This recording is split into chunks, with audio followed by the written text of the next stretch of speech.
तो आज हम पढ़ेंगे डीडीए पटवारी के क्वेश्चंस। स्क्वैश विश्व कप 2023 कब आयोजित किया गया था और किस में आयोजित किया गया था? तो ये किया गया था चेन्नई में आयोजित। 2011 की जनगणना के अनुसार निम्नलिखित में से किस राज्य में स्त्री साक्षरता दर 80% से अधिक है? मिजोरम या त्रिपुरा? तो इन दोनों राज्यों में 80% से अधिक स्त्री साक्षरता है। क्वेश्चन नंबर 3, रामकृष्ण मिशन की स्थापना कब हुई थी?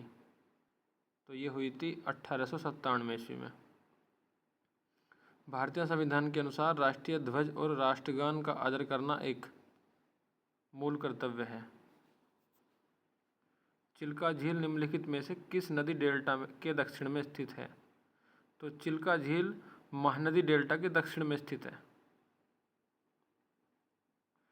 2022 के लिए राष्ट्रीय प्रतिरक्षीकरण कवरेज के लिए WHO और यूनिसेफ के आकलन के अनुसार भारत में डिप्थीरिया, पर्टुसिस और टेटनस टीकों की तीसरी खुराक DPT-3 की कवरेज दर कितनी थी? तो वो थी 93%। निम्नलिखित में से कौन सा त्यौहार भारत में क्षेत्रीय नववर्ष दिवस के उत्सव से संबंधित है? गुड़ी पड़वा या पोयली बैसाख? तो ये दोनों नववर्ष दिवस के क्षेत्रीय उत्सव से संबंधित हैं।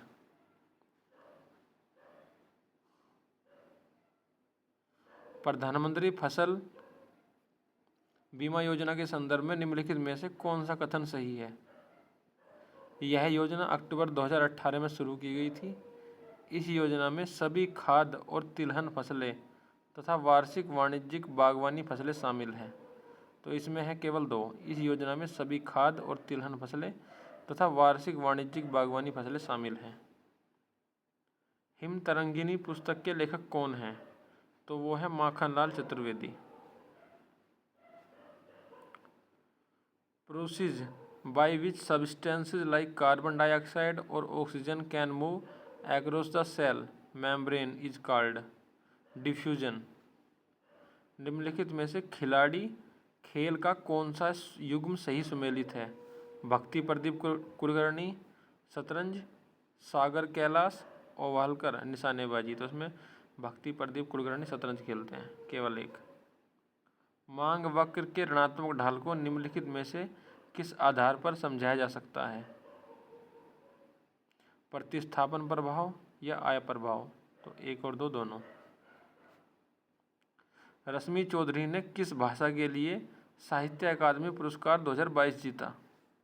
तो रश्मि चौधरी ने बोडो भाषा के लिए साहित्य अकादमी पुरस्कार 2022 जीता है, बोडो भाषा।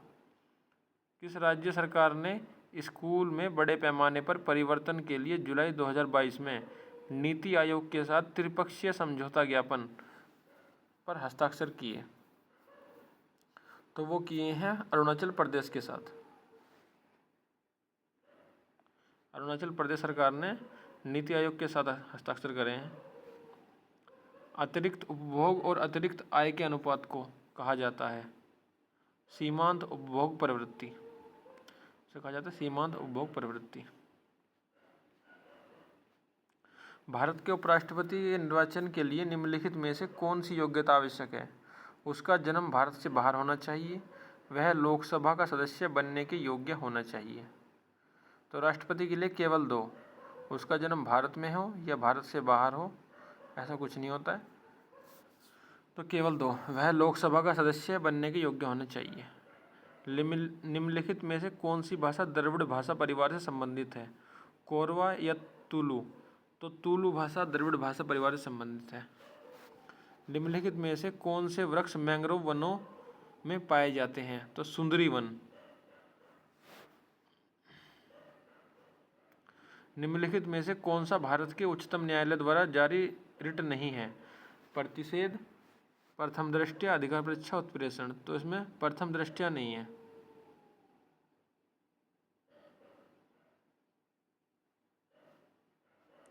बंगाल के निम्नलिखित नवाबों को सही कालानुक्रमिक क्रम में व्यवस्थित करें।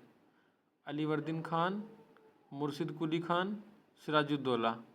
तो सबसे पहले इसमें मुर्शिद कुली खान आएगा, उसके बाद अलीवर्दीन खान और उसके बाद आएगा सिराजुद्दौला।